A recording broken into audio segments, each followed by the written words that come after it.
guys, good morning. So welcome back to my YouTube channel. This is Autoboyson.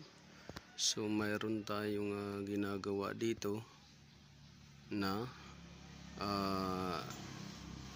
Condura negosyo refrigerator inverter at yung Poji Denso refrigerator chiller. So isa-isahin natin to guys. So ito yung sa Condura driver board nya. So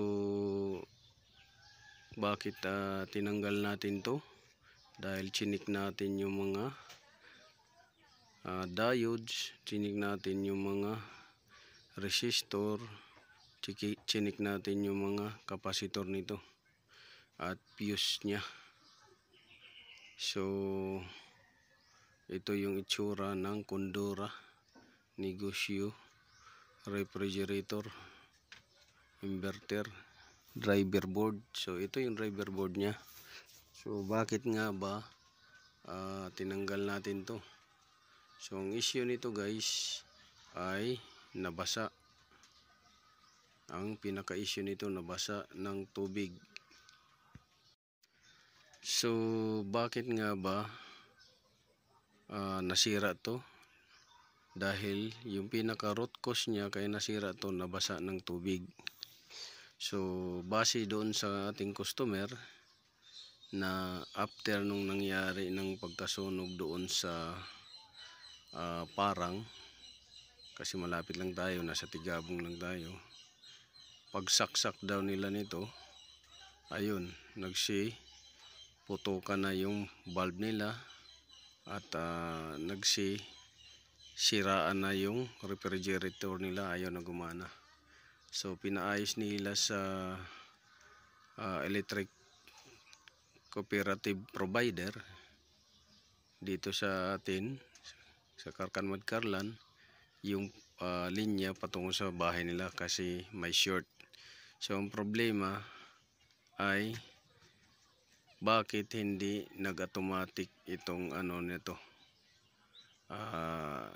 may OLP naman to siya, overload protection device.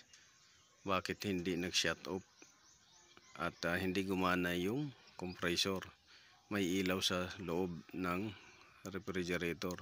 So ang naging dahilan nito guys ay ang dahilan nito guys, nung nag-brown out siya or blackout, walang kuryente, nag-defrost siya. So pag defrost niya, automatic yan, maraming tubig na mapupunta doon sa bucket niya, sa drain bucket niya na tubig kasi nag-defrost. Nung napuno yon, umapaw, pumunta dito, nabasa. Tapos yung iba gumapang, tumulo dun sa wire, pumasok dito at nabasa rin yung box nito. Actually may box to, pero pinasok pa rin siya sa loob. So ngayon, nung bumalik ng kuryente, pagbalik ng kuryente, doon na nag-umpisa yung sira. Doon yung pinaka root cause. Pagbalik ng kuryente, dahil basa to, automatic nag-short siya at nasira yung piyesa niya. So ang suggestion ko sa customer, instead na isa-isahin natin to, na palitan ng mga sira siya, mahirap pang maghanap ng mga parts nito dito sa electronics, kasi ito siya driver board to ng inverter. So pagdating sa electronics, so magkaiba yung sa appliances na mga piyesa. So ngayon, ang ginawa natin dito ay papalitan ng bago na driver board. So yun yung pinakamabilis at pinaka safety, kasi kung magpapalit ka ng isa-isa dyan, matitest mo yan siya, pero oras na gumana, mayroon lalabas pa rin yan na sira na ibang piyesa. So yun. ito naman yung driver board ng Fuji Denso chiller. So ito yung driver board nya. So ang issue rin nito ay kaparehas dito. Ito. So nabasa siya nung bumalik yung kuryente. Dahil nag-defrost, nabasa siya, automatic pag on, nag-short, nasunog. So hindi na gumana yung compressor. Hindi na gumana lang yung fan at saka yung ilaw sa loob. Pero yung compressor ayaw gumana. So papalitan din natin to ng board para mas mabilis, plug and play. Hindi na tayo mahirapan na isa-isahin pa natin yan at papalitan ng mga pyesa, tapos kalaunan hirap pala hanapin yung pyesa. So pumutok na yung kapasitor nya, oh. Yan, pumutok. So yan yung dahilan ng pagkasira nito ng driver board nya.